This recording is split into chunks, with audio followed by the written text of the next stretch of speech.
8ஆம் வகுப்பு தமிழ் பாட ஏட்டில் இயல் 3 அறிவியல் தொழில்நுட்பம் என்ற பிரிவில் உடலை ஓம்புமின் என்ற பகுதியில் எச்சம் என்ற இலக்கணத்தை பார்ப்போம். எச்சம் பற்றியும் எச்சத்தின் வகைகளான பெயரெச்சம், வினையெச்சம், முற்றெச்சம் பற்றி பார்ப்போம். இப்பாடப்பகுதியை புரிந்து கொள்ள சிறு சான்று கதையோடு தொடங்குவோம். நிகழ்வுள் வரக்கூடிய சொற்களை கவனித்து வாருங்கள், நம் பாடப்பகுதிக்கு உதவும். ஒரு இடத்துல கொஞ்சம் பேர் கும்மலாக நின்று எதையோ ஒன்றை பார்த்துக்கிட்டு இருந்தாங்க. அந்த வழியாக காவலர் ஊர்தி வருது. என்னாச்சுன்னு கேட்குறாரு. கூடிய கூட்டத்தையெல்லாம் விலக்கிட்டு அமைதியாக இருங்கப்பா, கொஞ்சம் பேசுகிற மக்கள்லாம் கொஞ்சம் அமைதியாக இருங்க அப்படின்னு சொல்கிறாரு. அங்கே ஒருத்தர் அடிபட்டு கிடந்திருக்காரு. உடனே மருத்துவருக்கு அலைபேசியில் இவர் தகவல் தெரிவித்து விட்டார். உடனே வர்ற மருத்துவருக்கு வழி விடுங்கப்பா அப்படின்னு சொல்கிறாரு. கொஞ்ச நேரத்தில் மருத்துவர் வந்துட்டார். வந்த மருத்துவர் பார்க்குறாரு, கீழே விழுந்து கிடக்கிறவரை பார்த்து எடுத்து என்னப்பா என்னாச்சு, என்ன நடந்துச்சு அப்படின்னு அவர் கேட்குறாரு. உடனே அங்கே இருந்த மக்கள் இவனை மாடு முட்டிருச்சு, இவன் வந்துக்கிட்டு இருந்தான், மாடு முட்டிருச்சு அப்படின்னு சொல்கிறாங்க. உடனே மருத்துவர் முட்டிய மாடு நல்ல மாடா கெட்ட மாடா அப்படின்னு கேட்குறாரு. உடனே இவர் மேலே சந்தேகம் வந்துடுச்சு. இவர் என்ன மருத்துவர் தானா அப்படின்னு பார்க்குறாங்க. நல்ல மாடு தாங்க முட்டுனது, நல்ல மாடு தாங்கன்னு சொல்கிறாங்க. என்னாச்சு அப்படின்னு கேட்குறாரு. உடனே அவர் நடந்து வந்தார், சுற்றுமுட்டும் பார்த்து கொண்டே வந்தார் அப்படின்னு சொல்கிறாங்க. சரிப்பா, இவர் மெல்ல வந்தாரா வேகமாக வந்தாரா அப்படின்னு மருத்துவர் அவங்கள பார்த்து கேட்குறாரு. என்னப்பா இது, இவர் உண்மையிலேயே மருத்துவர் தானா இல்லை எங்கேயாவது கோர்ட்லேருந்து இவர் வந்துட்டாரா, கேள்வி மேலே கேள்வி கேட்டுக்கிட்டே இருக்காரு அப்படின்னு நினைக்கிறாங்க. மருத்துவர்கிட்ட மெதுவாக தாங்க அவர் நடந்து வந்தார் அப்படின்னு எரிச்சலோட பதில் சொன்னாங்க. மீண்டும் மருத்துவர் இவங்கள்ட்ட கேட்குறாரு, என்ன மாடு மெல்ல முட்டியதா இல்லை வேகமாக முட்டியதா, அதாவது மெல்ல முட்டியதா வேகமாக முட்டியதா நீங்கள் பார்த்தீங்களா அப்படின்னு கேட்குறாரு. மருத்துவர்கிட்ட சொல்கிறாங்க, மெல்ல தாங்க முட்டியச்சு.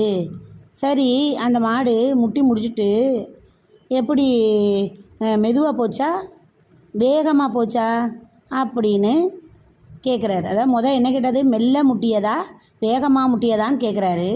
அப்புறம் முட்டிட்டு அந்த மாடு மெல்ல நடந்து போனதா வேகமாக நடந்து போனதா அப்படின்னு மக்கள்கிட்ட இந்த மருத்துவர் கேட்குறாரு.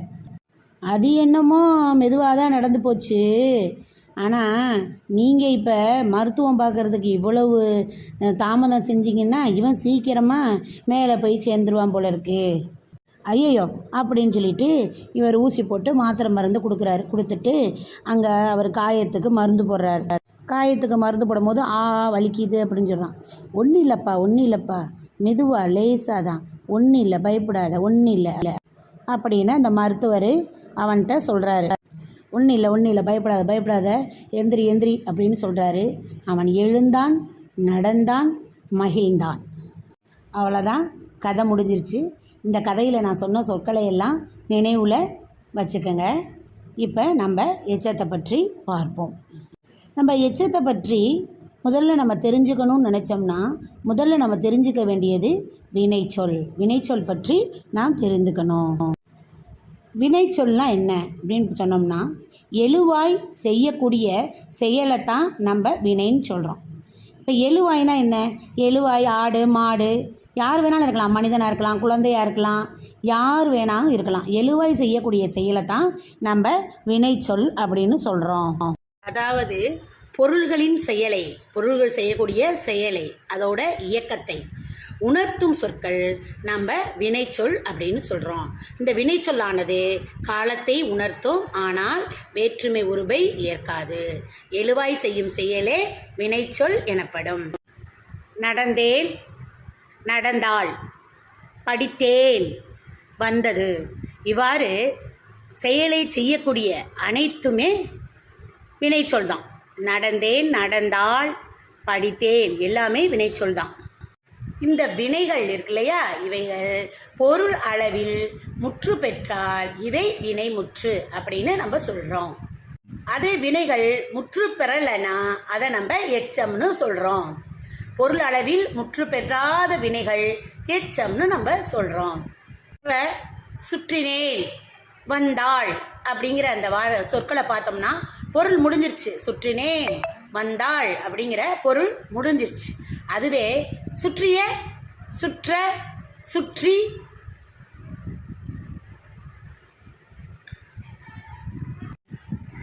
வந்த, வந்து, வர இந்த சொற்களை பாருங்களேன், பொருள் முடியலை.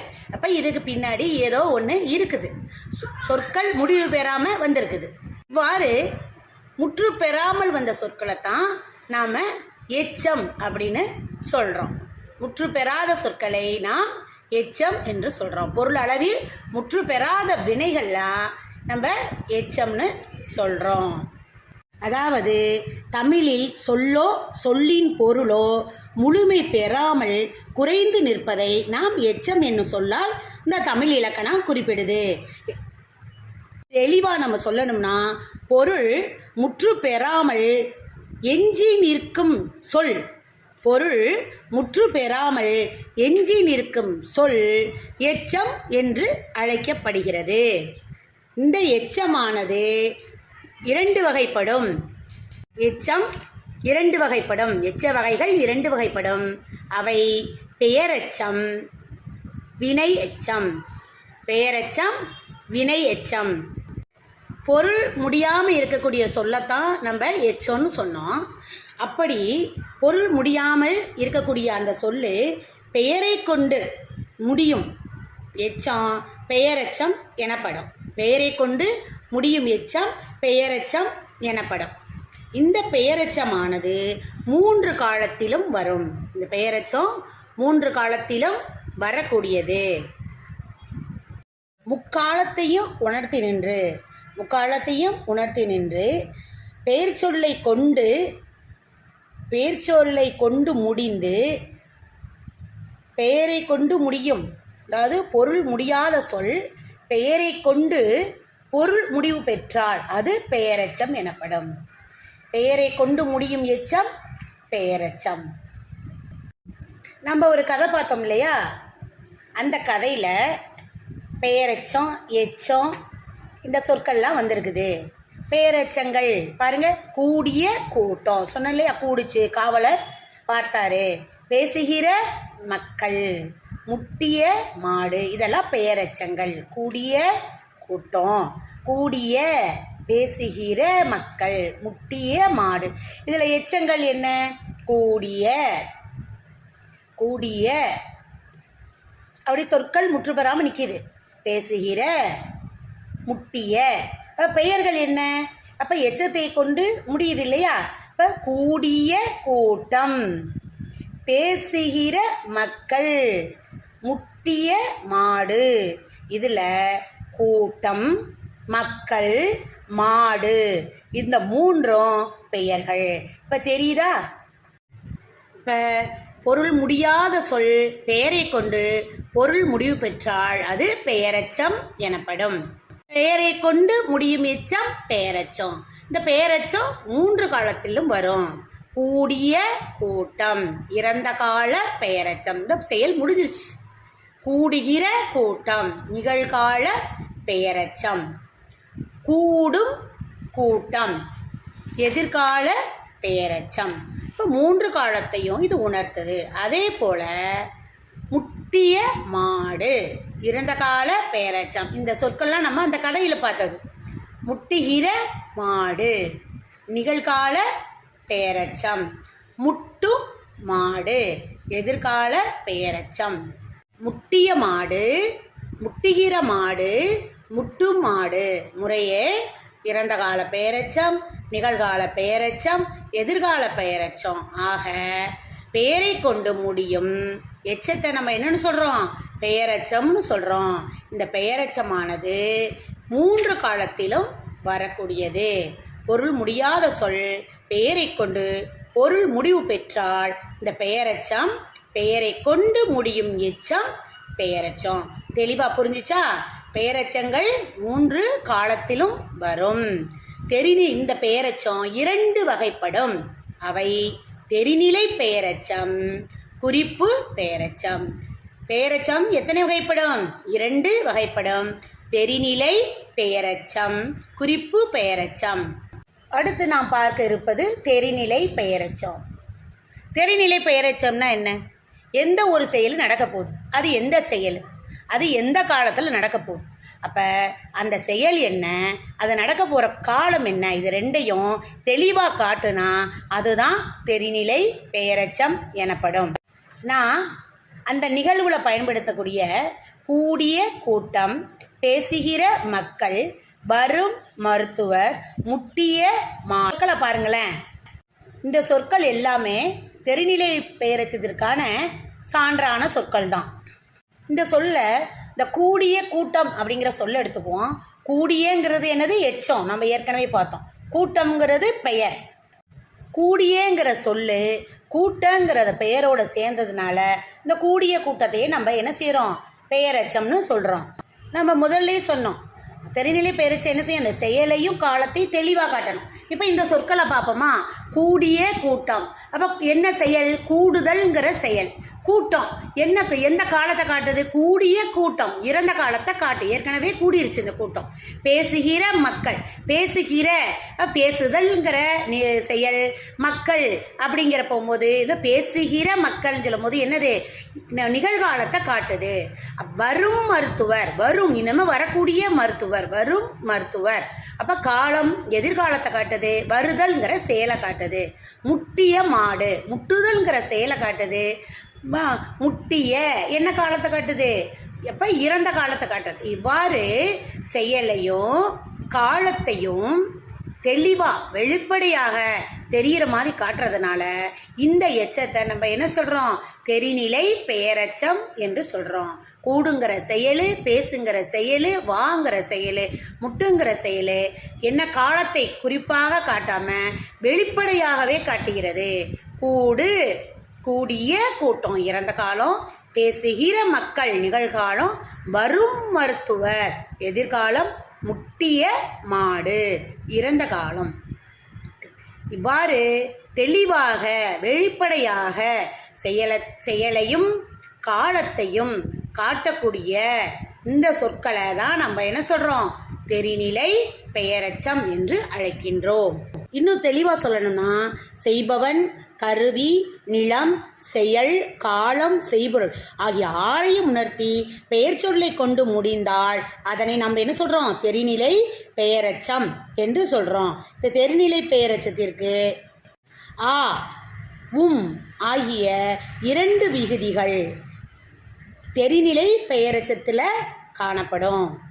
நம் பாடப்பகுதியில் கொடுக்கப்பட்டுள்ள சான்றை பார்த்தோமானால், பாடிய பாடல் இறந்த கால பெயரெச்சத்தையும், பாடுகின்ற பாடல் நிகழ்கால பெயரெச்சத்தையும், பாடும் பாடல் எதிர்கால பெயரெச்சத்தையும் குறிக்கின்றன. இவ்வாறு 3 காலத்தையும் குறிப்பிடுகின்றன வெளிப்படையாக.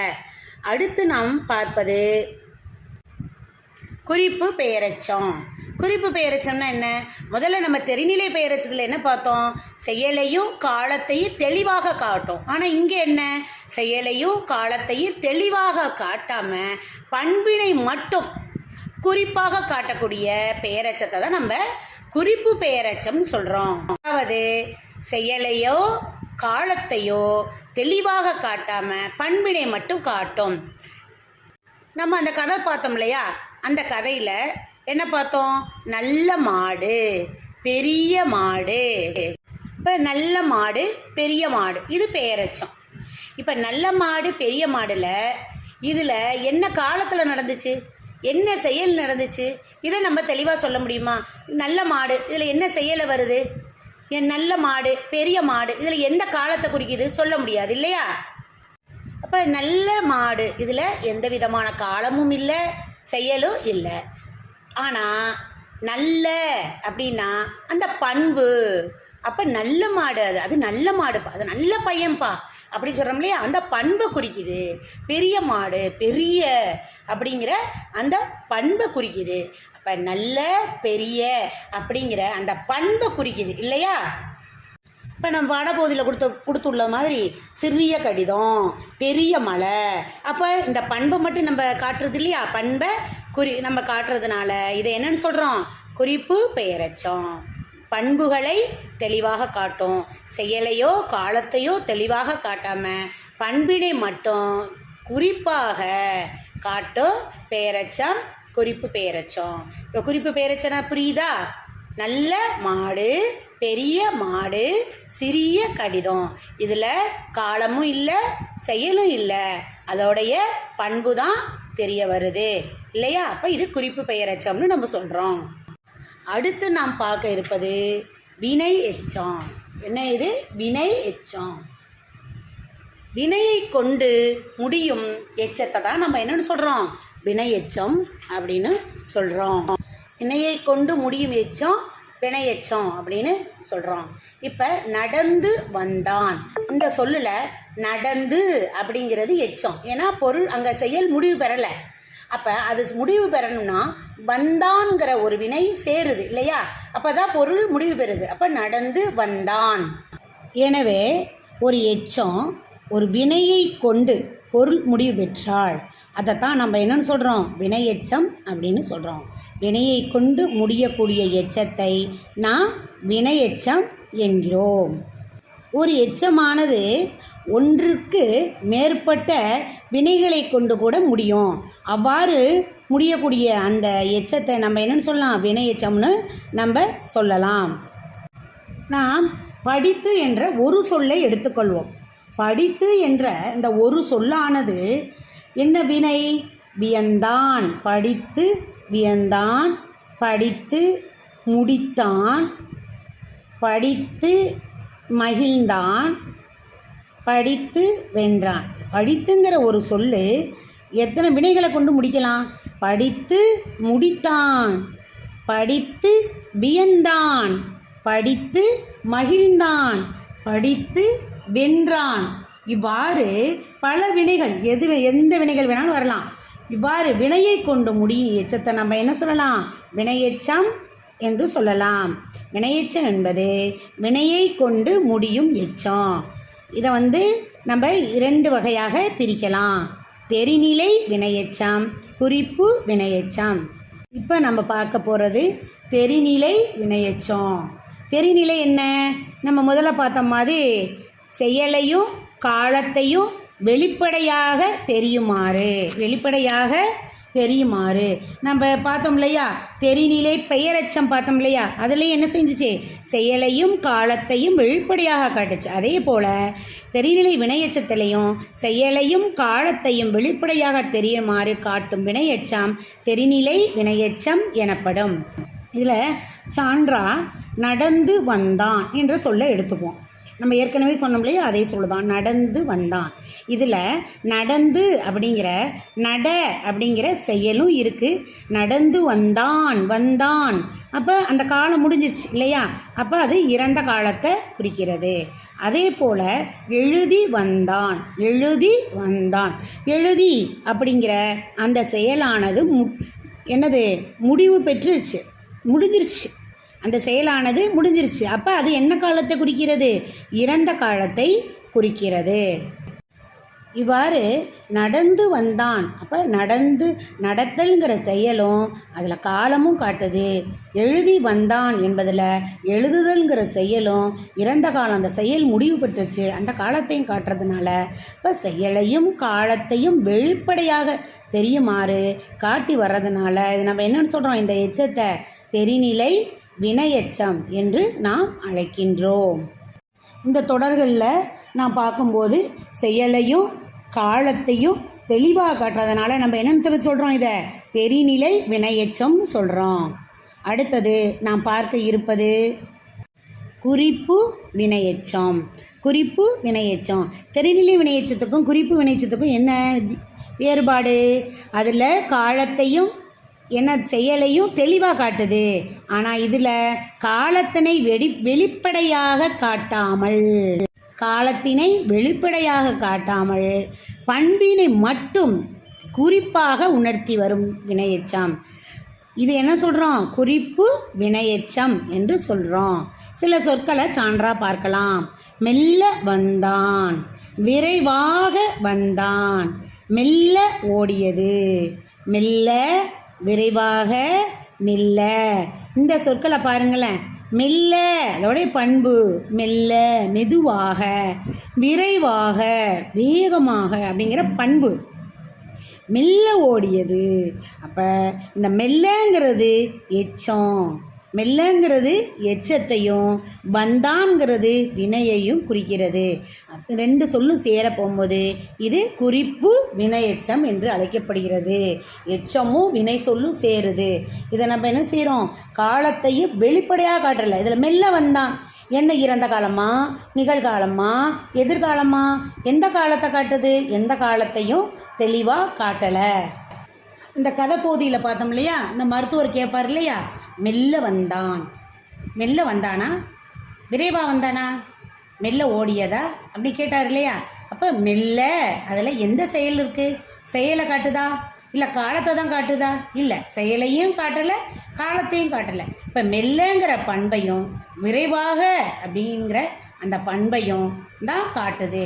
இவ்வாறு பண்பையும் காலத்தையும் வெளிப்படையாக காட்டாம என்ன மட்டும் பண்பை மட்டும் குறிப்பாக மெல்ல, விரைவாக அப்படிங்கிற அந்த பண்பு, மெல்ல, மெதுவாக அப்படின்னு அர்த்தம் இல்லையா? விரைவாக அப்படின்னு என்னது? வேகமாக. இவ்வாறு பண்பை மட்டும் குறிப்பாக உணர்த்தி வரக்கூடிய வினையெச்சத்தை தான் நம்ம என்னன்னு சொல்கிறோம்? குறிப்பு வினையெச்சம்.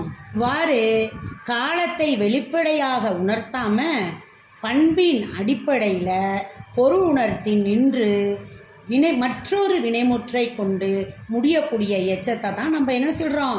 குறிப்பு வினையெச்சமாகும். அடுத்து நாம் பார்க்க போகும் எச்சம் முற்றச்சம். எப்படி தெரிநிலை வினையெச்சம் குறிப்பு வினையெச்சம் இருக்கிறது மாதிரி நம்மளுக்கு முற்றச்சமும் இருக்குது. பெயரெச்சம் வினையெச்சம் இரண்டையும் தவிர, அதாவது ஒரு வினை முற்று எச்சமாக நின்றால் அதுதான் ஒரு முற்றச்சம். அதாவது ஒரு வினைமுற்றானது எச்ச பொருளில் தந்து மற்றொரு வினைமுற்றை கொண்டு முடிவதை தான் நம்ம முற்றச்சம் என்று அழைக்கிறோம். ஒரு வினைமுற்று சொல்ல எச்ச பொருளை தருது, ஆனால் மற்றொரு வினைமுற்றை கொண்டு முடிந்தால் அதைத்தான் நம்ம என்ன சொல்கிறோம்?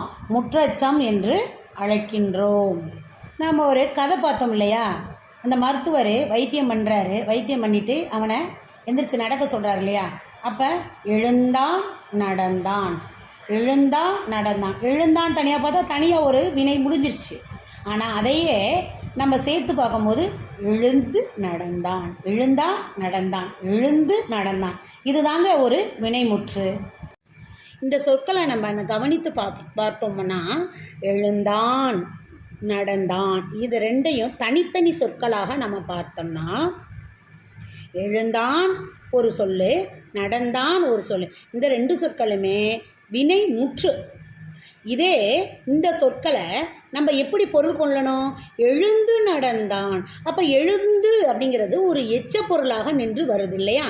அப்போ எழுந்து நடந்தான் இவர் எச்ச பொருளாக வந்து அந்த வினையை கொண்டு முடிகிறது இல்லையா? இதனால் இப்போ எழுந்து நடந்தான் என்ற பொருளை தான் நம்ம கொள்ள முடியும். இதைத்தான் நம்ம என்ன சொல்கிறோம்? ஒரு வினைமுற்று சொல்லு எச்ச பொருளை தந்து, எப்படி எழுந்து அப்படின்னு சொல்கிறோம் இல்லையா? எச்ச பொருளை தந்து மற்றொரு வினைமுற்றை கொண்டு மற்றொரு வினை எழுந்து நடந்தான். இப்போ எழுந்தான் நடந்தான், அப்போ எழுந்து நடந்தான் மற்றொரு வினைமுற்றை கொண்டு முடிந்ததான் நம்ம என்னன்னு சொல்கிறோம்? முற்றச்சம் என்று சொல்கிறோம். இப்போ எழுந்தான்கிற ஒரு வினைமுற்று எழுந்து அப்படிங்கிற ஒரு எச்சப்பொருளில் வருது. இந்த எச்சப்பொருளை வந்து நடந்தான்கிற ஒரு வினைமுற்றை கொண்டு முடியுது. அதே போல் வள்ளி படித்தனள் மகிழ்ந்தாள், வள்ளி படித்தனள் மகிழ்ந்தாள். இந்த சொல்ல பார்த்தா இந்த சொல்ல படித்தனள் அப்படிங்கிற அந்த சொல்ல எடுத்துக்கொண்டோமானால் படித்து முடித்தாள், அது ஒரு வினைமுற்று சொல்லுதான்.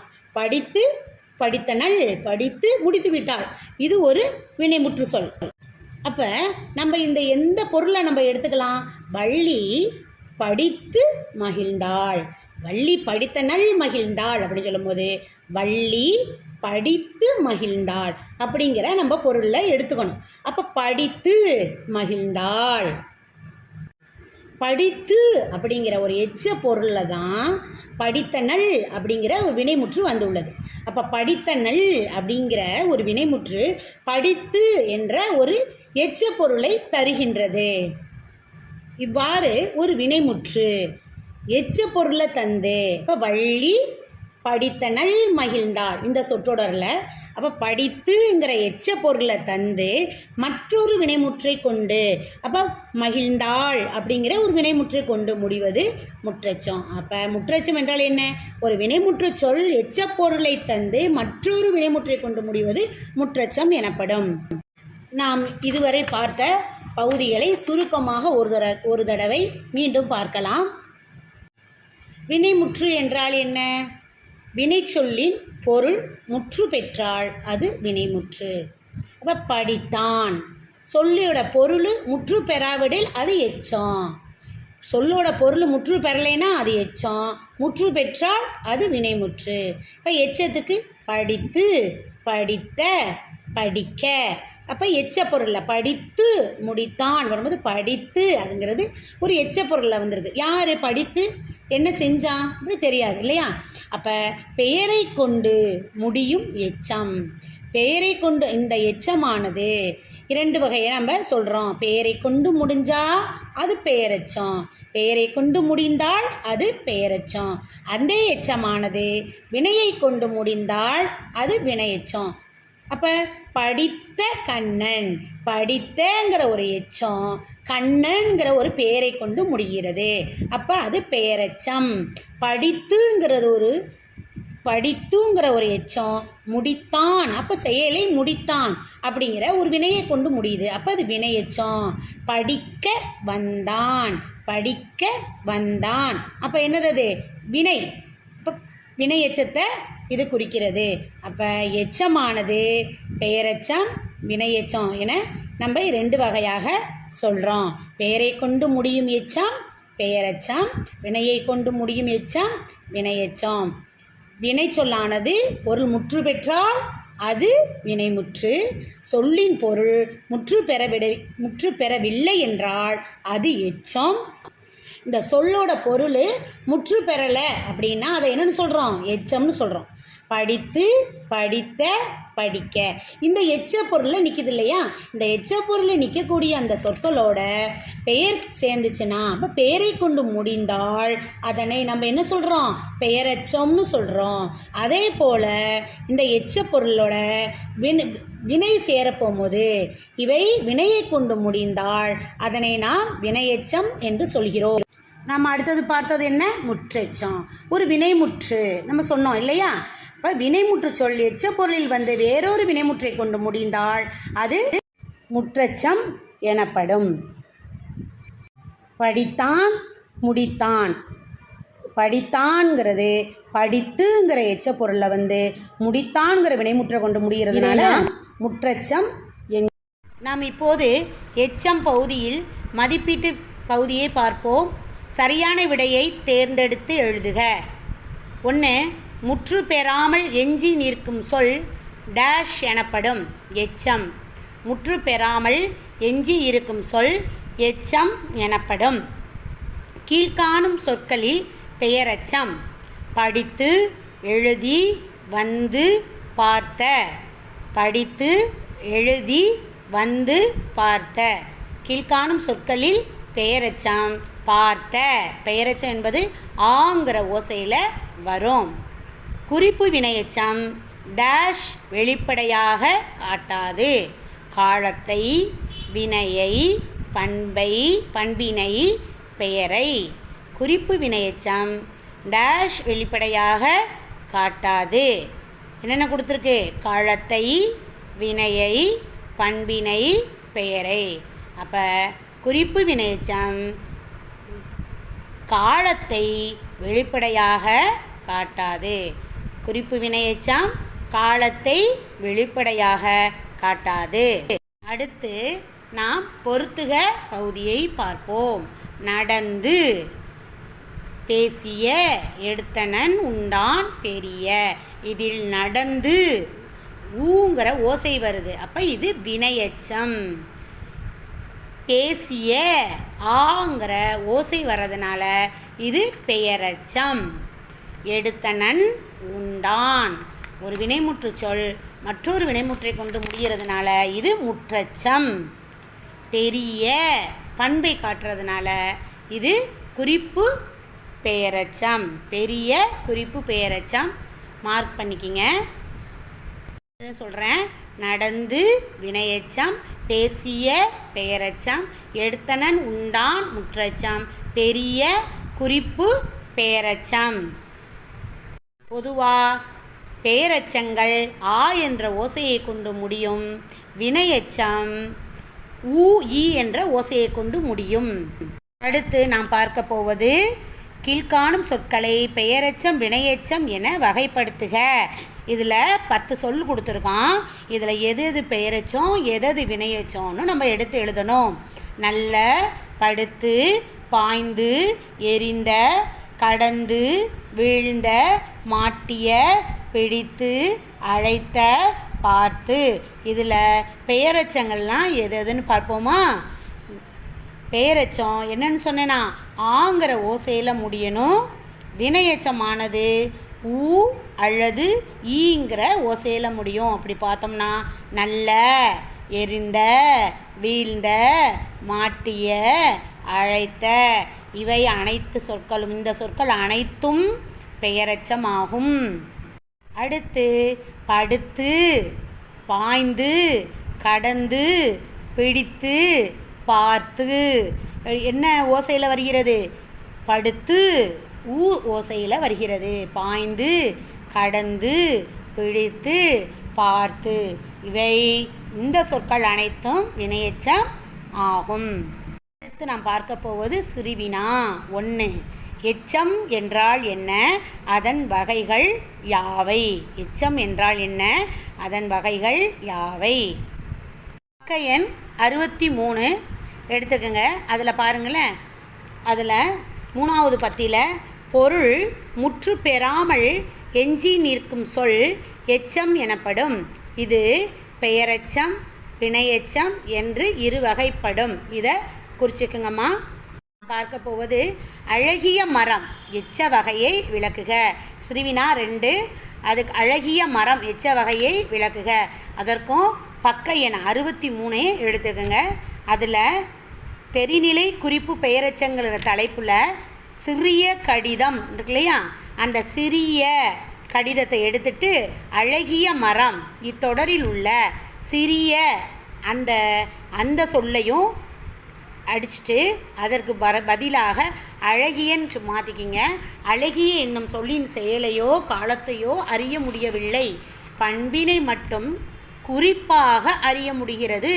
இவ்வாறு செயலையோ காலத்தையோ தெளிவாக காட்டாமல் பண்பினை மட்டும் குறிப்பாக காட்டும் பெயரெச்சம் குறிப்பு பெயரெச்சம் எனப்படும். இதை குறிச்சுக்குங்கம்மா, குறிச்சுக்குங்க. அடுத்து நம்ம பார்க்க போவது குருவினா 3. முற்றெச்சத்தை சான்றுடன் விளக்குக. குருவினா 3 முற்றெச்சத்தை சான்றுடன் விளக்குக. பக்க எண் 64. அதில் கடைசி பத்தியை பாருங்கள். அதில் தலைப்பு பாருங்கள், முற்றெச்சம் இருக்கு இல்லையா? அதில் வள்ளி படித்தனன் மகிழ்ந்தாள். வள்ளி படித்தனள் மகிழ்ந்தாள். அதில் இத்தொடரில் படித்தனள் என்னும் சொல் படித்து என்ன வினையெச்ச பொருளை தருகிறது. இவ்வாறு ஒரு வினைமுற்று எச்சப்பொருள் தந்து மற்றொரு வினைமுற்றை கொண்டு முடிவது முற்றெச்சம் எனப்படும். அதாவது வள்ளி படித்தனள் மகிழ்ந்தாள்லேருந்து முற்றெச்சம் எனப்படும் என்பது வரைக்கும் குறிச்சுக்குங்க. அடுத்து நாம் பார்க்க போது சிறுவினா 4 வினையெச்சத்தின் வகைகளை விளக்குக.